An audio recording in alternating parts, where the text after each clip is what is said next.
Hear, hear. Senator Whish-Wilson. Thank you, President. My question is to the Minister for Defence, also representing the Minister for Trade, Senator Payne. My question is about your government's plan to provide a six-fold increase of weapons and defence technology sales from Australia by lending almost $4 billion of public money to the defence industry. Tim Costello, the Chief Advocate for World Vision Australia, said, Minister, this is a government that has cut humanitarian aid, which saves lives, to the lowest level in our history, and it is now seriously discussing the merits of becoming a major weapons manufacturer and exporter. The government says this is an export and investment opportunity, but we would be exporting death and profiting from bloodshed.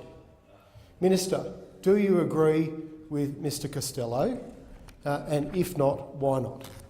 Is he right or is he wrong? The Minister for Defence, Senator Payne.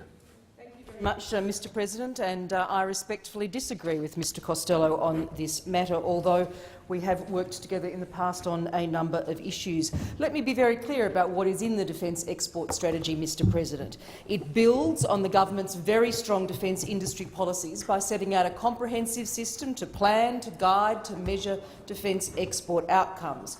What we are doing is bringing together all the levers that are available to government and to industry to provide end-to-end support for defence exports, from building export readiness to identifying export opportunities and ultimately to realise defence export outcomes. We are also establishing, through the strategy, the Australian Defence Export Office within the Department of Defence, which provides a focal point for defence exports.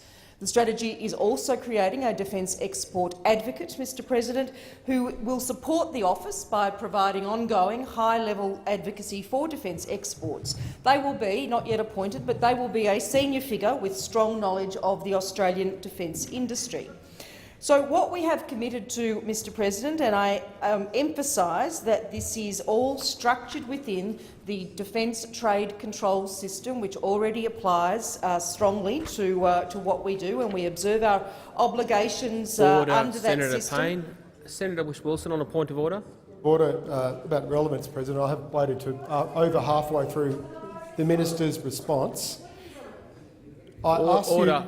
If Can not, I hear the point of not? order from Senator Whish-Wilson? How is this not profiting from bloodshed and exporting death? Okay. You haven't answered that, Minister. Senator Whish-Wilson, your question was quite lengthy and wide-ranging. The minister is relevant to the terms of the question you asked. Senator Payne. Thank you very much, Mr President. The senator asked me if I agreed with Mr Costello, and I said respectfully no, I do not. So what we are engaged in is, as I said, managed within the Defence Trade Control System, and our export control provisions reflect our international obligations as a member of global non-proliferation regimes and as signatory to the Arms Trade Treaty, and are consistent with like-minded countries. So we assess all of our exports against 5 criteria, Mr President: international obligations, human rights, regional security, national security and foreign policy. One of the challenges for defence industry, Mr President, in the past has been a lack of consistency. Order.